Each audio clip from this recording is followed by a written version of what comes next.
Pour ceux qui se rappellent, il y a quelques semaines, j'ai fait un sondage par rapport aux finances personnelles. Et quelle a été la grande surprise de réaliser que plus de 60% des Africains, après que des milliers de personnes aient voté, plus de 60% des Africains n'ont même pas 1000 dollars en épargne. C'est tragique, les gars. Et on doit changer ça. Donc, dans cette vidéo, je vais aborder la question de l'épargne.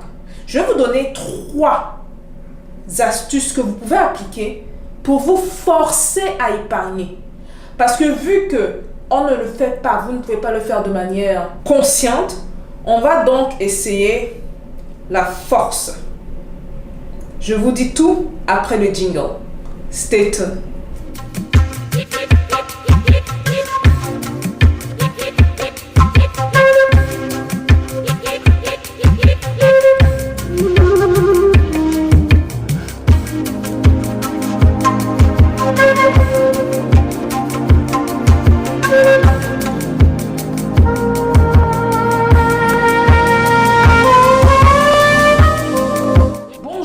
Bienvenue dans Parlons de business. Alors ici on parle de quoi? On parle de business, on parle d'opportunités d'affaires, on parle d'argent et on parle de tout ce qui peut faire grossir ton compte bancaire.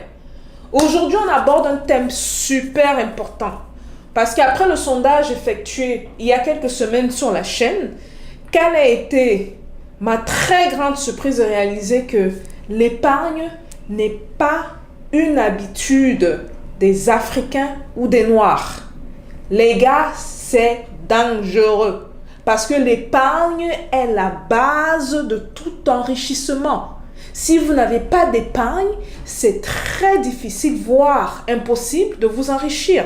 Donc dans cette vidéo-ci, je vais aborder 3 manières de vous faire épargner malgré vous, malgré ce que vous pouvez dire, malgré vos excuses, parce que beaucoup ont dit que ils ne peuvent pas épargner parce qu'ils ne gagnent pas assez. Mais ce qui est intéressant, c'est que ces mêmes personnes, si on réduit leurs revenus de 15 ou 20%, bizarrement, ils s'en sortiront toujours. Donc, je ne sais pas si vous êtes prêts, parce que je suis prête. J'aimerais également vous dire que c'est très important, même si ce sont des astuces qui fonctionnent très bien, c'est très important que d'avance, vous sachiez ce que vous allez faire de l'argent. Le but également de cette vidéo, c'est pour nous mettre dans les bonnes habitudes d'épargne pour les 2 prochaines années. Je ne vous parle pas de 1 mois ou de 3 mois ou de 6 mois, je vous parle de 2 ans. Et donc, vous avez amplement le temps de vous décider ce que vous allez faire de votre argent.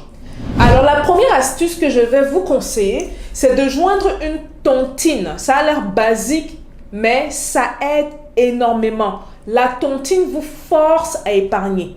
Vous pouvez joindre soit une tontine simple d'épargne, où vous touchez l'argent une fois par an minimum. N'allez pas jouer les tontines où vous touchez l'argent chaque 6 mois. Ça va être le désastre. Ok, donc, où vous touchez l'argent une fois minimum par an, ou vous joignez une tontine d'investissement. Il y a des tontines où vous prenez votre argent, vous mettez l'argent dans la caisse et cet argent est prêté à ceux ou celles qui veulent lancer des activités.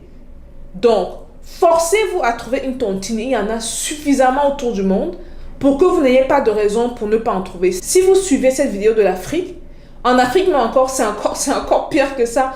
Rapprochez-vous des aînés, rapprochez-vous des parents, des tantines, des tontons qui sont dans des tontines et allez intégrer la tontine. Vous serez sûrement l'un ou l'une des personnes les plus jeunes de la tontine, mais peu importe. Le plus important, c'est de vous habituer à épargner l'argent, ok? Et pour un départ, pour cette tontine, surtout pour ceux qui n'ont pas l'habitude d'épargner, je vous conseille de retirer 10% de votre revenu. Ça a l'air énorme dès le départ, mais je vous promets que ça ne l'est pas du tout. En d'autres mots, si vous faisiez l'équivalent de 2000 € ou 2000 $ par mois, vous devez retirer 200 $ ou 200 € que vous allez mettre dans la tontine. Si vous faisiez l'équivalent de 120 000 francs CFA par mois, vous retirez 12 000 que vous devez mettre dans une tontine. Joignez une tontine. Et n'allez pas au-dessus de 10% parce que pour des gens qui n'ont pas l'habitude d'épargner, 10%, ça risque de faire un peu trop. Ok? Donc 10% est idéalement minimum requis 5% de votre revenu. Donc entre 5 et 10%. 10% idéalement. La deuxième méthode que je veux partager avec vous, c'est ce qu'on appelle en anglais le Zero Sum Budget. Donc ça, c'est une de mes méthodes favorites parce que ça vous force à épargner. Ok, donc ce que vous faites au début de chaque mois, vous prenez un papier et un crayon et vous écrivez les dépenses fixes et les autres dépenses qui peuvent arriver et vous faites le total de ces dépenses-là. Bon, ça, on s'entend que ça, c'est pour des gens qui ne vivent pas au-dessus de leurs moyens. Parce que si vous vivez au-dessus de vos moyens, ça veut dire qu'il y a des cartes de crédit que vous utilisez et ça, c'est catastrophique. Si vous êtes dans ce cas-là, c'est dramatique. La terre doit arrêter de tourner. Okay? Donc, je vais assumer que vous n'êtes pas dans ce cas-là. Donc, vous faites le total de vos dépenses mensuelles au début de chaque mois. C'est un petit exercice qui risque de vous prendre 30 minutes à 1 heure. 30 minutes à 1 heure, ce n'est rien comparé au résultat que vous allez obtenir. Okay? Vous faites ce calcul-là et bizarrement, vous allez vous rendre compte que dans les dépenses que vous avez mis là, le total là, est bien en dessous des revenus que vous allez recevoir ou que vous recevez de manière mensuelle.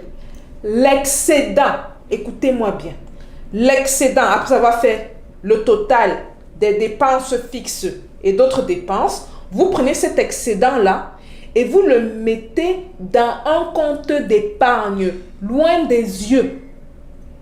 Loin des yeux. Donc, on le met dans un compte auquel on n'a pratiquement jamais accès. Même si vous êtes tenté, ne prenez même pas votre téléphone, allez regarder. Chaque début du mois, vous prenez l'excédent. Je ne sais pas si vous êtes payé chaque 2 semaines, chaque semaine ou chaque mois. Prenez l'excédent là, mettez dans le compte et oubliez que vous avez l'argent dans ce compte-là. On appelle cette méthode Zero Sum Budget. Ça a l'air bizarre, mais je vous promets que quand vous allez l'implémenter, vous allez mieux comprendre. Pourquoi est-ce que c'est aussi efficace que ça? Parce qu'une fois, pour certaines raisons, une fois qu'on écrit nos dépenses sur un papier, notre cerveau enregistre ces dépenses comme étant des dépenses essentielles et très importantes. Tout le reste, fall apart, n'est pas aussi important qu'on pense. Alors, le troisième conseil que je vais vous donner, troisième astuce, c'est très intéressant parce que c'est une astuce avec laquelle on joue beaucoup avec le cerveau. On va jouer avec votre cerveau, ok? Et j'aime souvent prendre l'exemple du futur vous.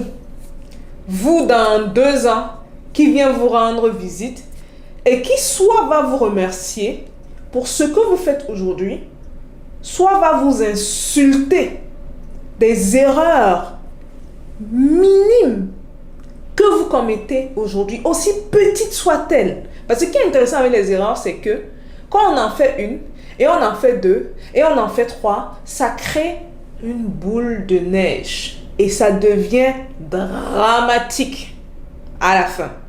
Donc pour cette troisième astuce-ci, vous allez vous rendre un gros service.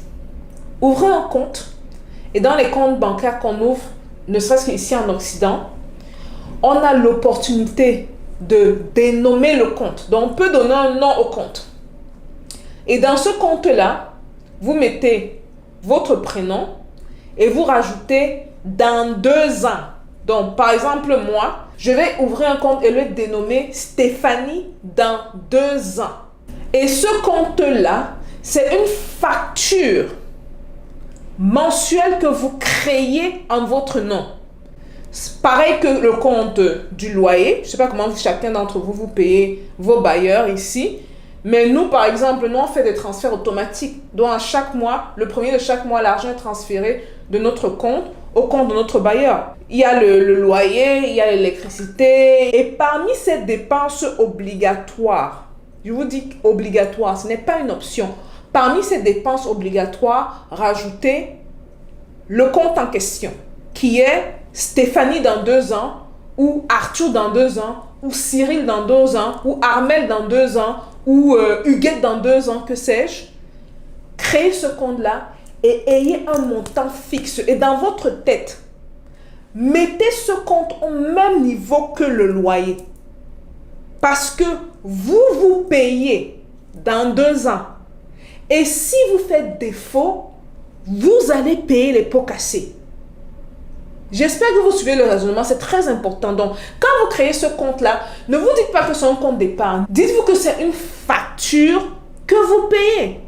Au même titre que le loyer, au même titre que l'électricité ou l'eau, pour ceux qui payent l'électricité ou l'eau, au même titre que l'Internet, au même titre peut-être que vos nouveaux cellulaires que vous avez payés et vous devez payer une balance chaque mois. Donc, créez ce compte-là et enregistrez dans votre tête que c'est une facture et chaque mois, payez cette facture sur les 2 prochaines années. Et dans 2 ans, vous allez venir faire le bilan ici. Et je réitère ce que j'ai dit en début de vidéo. Quand vous vous lancez dans une de ces 3 habitudes, parce que ce sera à vous de choisir, c'est très important de savoir d'avance ce que vous allez faire avec l'argent. Je pense qu'il y a assez de contenu sur cette chaîne-ci qui parle des méthodes d'enrichissement, des différents secteurs d'enrichissement, dépendamment des pays. Je vous ai amené dans plus de 7 pays. Si je ne me trompe pas, on est allé dans 8 pays. 8 pays en Afrique. Et chaque pays où je suis passée, en dehors de l'Égypte, mais chaque pays où je suis passée, je pense avoir mentionné ce qui fonctionne dans le 10 pays. Donc, vous avez beaucoup d'options. Donc, quand vous commencez cette aventure d'épargne où vous êtes forcé à épargner, malgré vous, bien que vous allez vous remercier dans le futur, gardez en tête ce que vous voulez faire avec l'argent. Est-ce que vous voulez investir dans l'immobilier? Oh, peut-être c'est pour acheter un terrain quelque part. Sais-je? Est-ce que c'est dans l'agriculture? Est-ce que c'est dans l'élevage?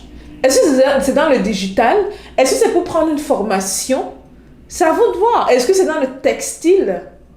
Est-ce que c'est pour lancer vous-même votre formation, surtout si vous vous rendez compte que vous avez des talents et que la communauté ou les gens autour de vous en ont besoin? Travaillez sur la raison pour laquelle vous épargnez. Et surtout, durant ce processus, oubliez qu'il y a l'argent quelque part. Parce que la minute où votre cerveau enregistre qu'il y a l'argent quelque part, et ça je parle de ceux qui ont la difficulté à épargner, it's game over, c'est fini. Vous allez trouver une raison pour aller récupérer cet argent. À moins que ce soit la tontine. Vous n'aurez pas d'autre choix que d'attendre. Donc voilà un peu tout pour la vidéo. Je vous ai donné 3 manières pour vous forcer d'épargner. J'espère que vous allez appliquer parce que oui, c'est bien d'écouter, mais c'est mieux de mettre en pratique ce qu'on écoute. Dites-moi, est-ce que vous connaissez d'autres manières où vous vous êtes forcé d'épargner? J'ai remarqué que dans le sondage, quand même, il y a certains qui ont pu épargner plus de 50 000 $. Si vous êtes une de ces personnes sur la chaîne, dites-nous comment vous avez fait pour pouvoir encourager les autres dans la communauté à faire de même. Voilà un peu tout, la famille, pour la vidéo. Je vous dis à demain. Très bonne semaine à tout le monde. Peace out.